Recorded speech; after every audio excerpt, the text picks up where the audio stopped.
Os santos da Santa Igreja Católica Apostólica Romana, de 15 de maio até 21 de maio, hoje domingo. Na segunda-feira, foi dia 15 de maio, dia de Santo Isidoro, camponês padroeiro dos lavradores. Isidoro conquistou a santidade cavando a terra. A pobreza da família, ele nasceu em Madrid no ano de 1080, obrigou-o ainda, muito jovem, a procurar trabalho braçal no campo. Como muitos camponeses, levantava-se ao cantar do galo para assistir à missa antes de ir ao trabalho. Naquela época era comum. Porque se ausentava para rezar, diziam, movidos pela inveja e ciúme, que Isidoro abandonava o posto de trabalho. Trabalhava a terra com alegre dedicação, repartindo com os pobres os bens materiais adquiridos com o suor da própria fronte. Tinha sempre algo para dar aos necessitados, até aos passarinhos. Indo com o burrinho, espalhava pela estrada mãozadas de trigo, sem que o conteúdo do saco diminuísse de peso. Milagre. Morreu no ano de 1130. Foi Santo Isidoro, padroeiro dos lavradores. No dia 16 de maio, foi terça-feira, dia de São João Nepomuceno, presbítero e mártir. São João nasceu em Pomuk, na Boêmia, no ano de 1330, daí seu nome de Nepomuceno.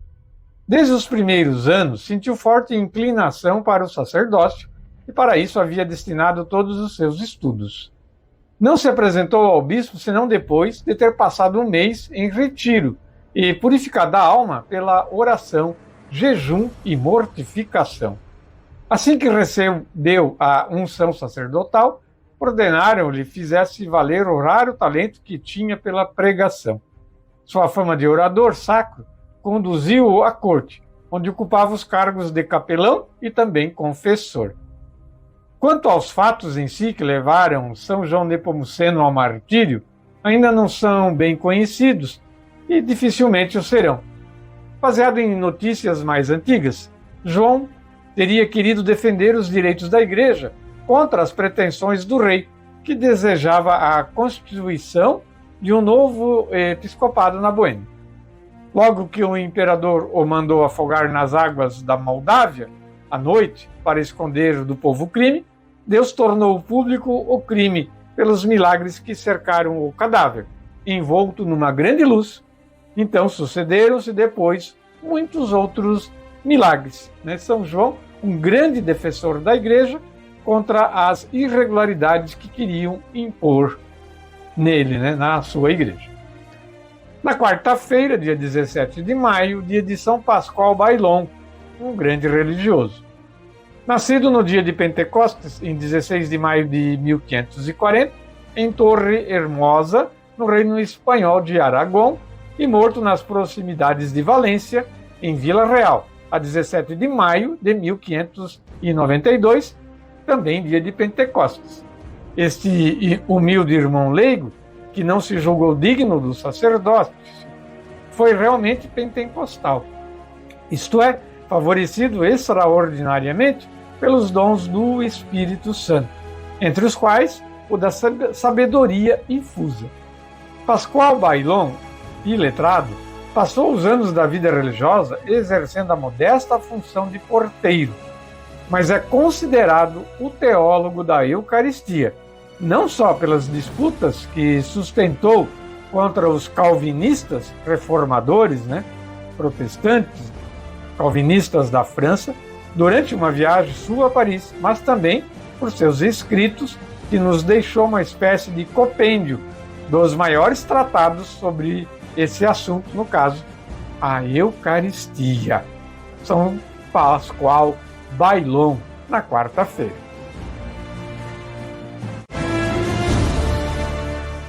Na quinta-feira foi dia 18 de maio, dia de São João I, um grande papa também e mártir da Igreja.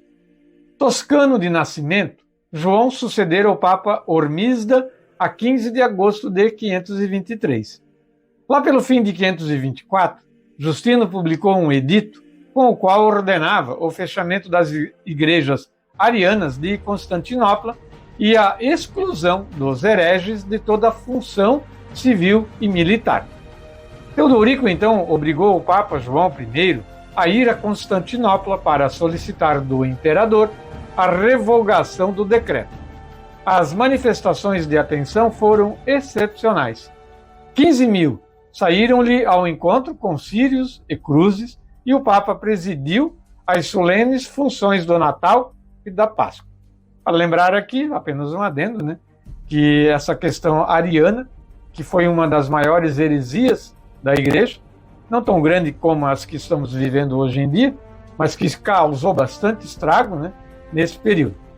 Bom, Justino aderiu ao pedido de restituir aos arianos as igrejas confiscadas, mas insistiu na privação dos direitos dos arianos convertidos ao catolicismo, que novamente se tornassem arianos. Foi o suficiente para o suspeito Teodorico mandar matar Boécio e Símon, lançando na prisão em Ravenna o Papa João I, que ali morreu aos 18 de maio de 526, tempos muito sombrios aí, esse período da heresia ariana dentro da igreja, né? Causou muito estrago mesmo. Mas hoje a gente não está vivendo muito longe disso, infelizmente. Na sexta-feira, dia 19 de maio, dia de São Celestino V, também um grande papa.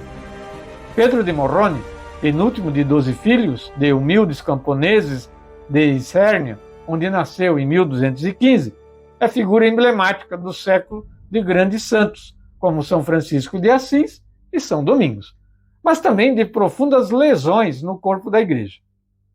Foram necessários 2 anos de conclave para que os cardeais chegassem a um acordo sobre a eleição do Papa na humilde pessoa do ermitão Pedro de Morrone, que assumiu o nome de Celestino V. Seu sucessor Bonifácio VIII, temendo que os que o apoiaram à eleição de Celestino V criassem novas dificuldades à Igreja, teve sob sua guarda no castelo de Fumone, onde o ex-papa viveu os últimos meses de sua vida no completo isolamento. Aqui o acolheu à morte 19 de maio de 1296. Clemente VI o proclamou santo a 5 de maio de 1313. Clemente VI, né? 1313. Muito bem, também períodos tão conturbados aí. A Igreja também nunca passou grandes tempos em harmonia, né? Sempre teve dificuldades, conforme Nosso Senhor já havia anunciado. No sábado, dia 20 de maio, dia de São Bernardino de Sena, presbítero. São Bernardino, canonizado em 1450, isto é, somente 6 anos após a morte, nasceu em 1380, em Massa Marítima, da nobre família sonense dos Albiceschi. Ficou órfão de pai e mãe ainda muito jovem e foi criado em Sena por 2 tias. Frequentou a Universidade de Sena até os 22 anos, quando abandonou a vida mundana para vestir o hábito franciscano. Dentro da ordem, tornou-se um dos principais propugnadores da reforma dos franciscanos observantes. Arauto da devoção ao nome de Jesus, fazia gravar o monograma JHS sobre tabuinhas de madeira que dava ao povo para beijar no fim do sermão.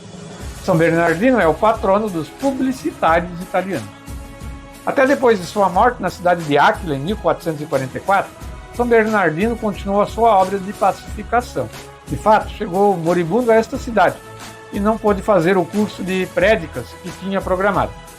Persistindo a luta entre as facções, seu corpo dentro do caixão começou a sangrar como uma fonte, e o fluxo parou somente quando os cidadãos de Áquila se reconciliaram.